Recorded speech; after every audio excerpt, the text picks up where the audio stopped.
Dinalaan na si Pangulong Bongbong Marcos. Kumpirmado na kasing nagsisimula na ang China sa pananakop nito. At pag napasa kamay ng China ang Skoda o Sabina Shoal, makokontrol na nito ang buong West Philippine Sea. Ang nakakabahala pa dyan, makakansila ang paghukay ng Pilipinas ng oil at gas sa Reed Bank. Sa susunod na taon, 2025 pa naman ito sisimulan. Ang mas malala pang mangyayari dyan, matotal shutdown na talaga ang oil at natural gas exploration ng ating bansa. An island building by China again to put up an outpost near Reed Bank. And if they succeed in putting up an outpost near Reed Bank, then that will be giving us more difficulty in getting the gas in Reed Bank. Payo kay Pangulong Bongbong Marcos, kung dumating man ang araw na gumamit ng puwersang militar ang China, dapat di tayo magpapadaig o matakot dito ang gobyerno. Tama raw ang aksyong ginagawa ni Pangulong Marcos, ang huwag pabayaan ng ating teritoryo kahit lugi pa tayo pag nagkagulo. Ba't nga ba tayo matatakot sa China?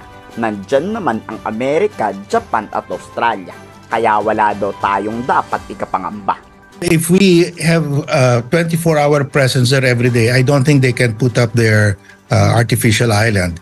We can station continuously our Coast Guard in that area, and I don't think they can create anything because we will be there.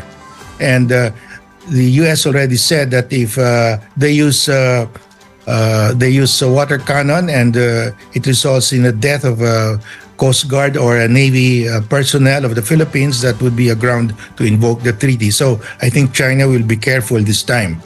Kung sa tingin ng China mananakawan nila ulit tayo ng isang isla, nagkakamali sila. Sa external defense ang focus ni PBBM. Ibig sabihin, handa ang Pilipinas sa anumang hamong pananakop sa West Philippine Sea.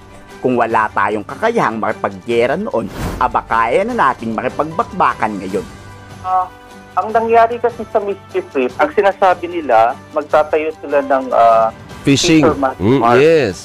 Because maayos yung relasyon natin, but they took advantage of it because of our goodness. Because at that time din noon, hindi pa ganun kalakas yung territorial defense natin, no? Ngayon kasi, nag-flex tayo ng muscles talaga natin na ang strategy ng ating armed forces ngayon ay on external defense. No? So, mas malinaw na sa atin ngayon na ang focus natin ay para protektahan yung mga pag-aari natin. So, I think mas aware tayo ngayon and we are more capable right now, unlike during the Mischief Reef incident. Kasi yung unang pagkakataon na ninakawan tayo ng isla eh. Opo, so ngayon, di tayo papayag na nanakawin na naman nila itong isla na ito. Kung nanaisin ng China ang sakupin ng West Philippine Sea, talagang malaking gulo ito. Kaya kayo, handa ba kayong may paglaban kung kinakailangan?